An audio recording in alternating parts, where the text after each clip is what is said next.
आज आपण मटार पुलावची रेसिपी बघतोय। त्यासाठी लागणारे साहित्य 1 कप तांदूळ, 1 कप शिजलेले वाटाणे, 2 ते 3 बारीक चिरलेले कांदे, जिरं, 2 ते 3 लवंग, तेजपत्ता आणि दालचिनी आणि हिरव्या मिरचीचा आणि लसूणचा ठेचा घेतलेला आहे।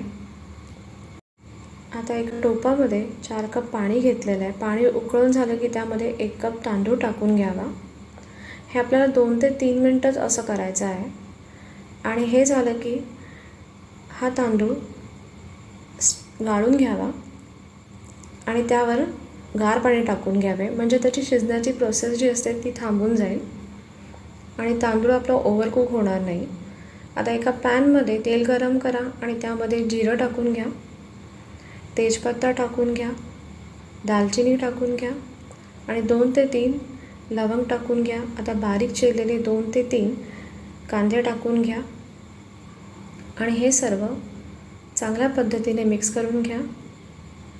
कांदा पूर्णपणे गोल्डन ब्राऊन झाल्यानंतर यामध्ये तुम्ही मीठ टाकू शकता। आता 1 कप शिजलेले वाटाणे टाकून घेतलेले आहेत। आता हे व्यवस्थित परतून घ्यावे तेलावर। आता शिजलेला भात हळूहळू त्यामध्ये टाकून घ्यावा आणि जेव्हा तुम्ही हे मिक्स कराल तेव्हा अलगद हाताने मिक्स करा, नाहीतर तांदूळ तुटण्याची शक्यता असते। अशा पद्धतीने तुम्ही मटार पुलाव नक्कीच ट्राय करून बघा। ही रेसिपी खूप टेस्टी लागते, नक्की ट्राय करून बघा। अशा पद्धतीने तुम्ही सर्व करू शकता। सर्व करताना तुम्ही तळलेले बदाम किंवा काजूचा वापर करू शकता। Wow, perfect, what a beautiful aroma. नक्की ट्राय करा आणि ही रेसिपी तुमच्या फॅमिलीबरोबर नक्की शेअर करा।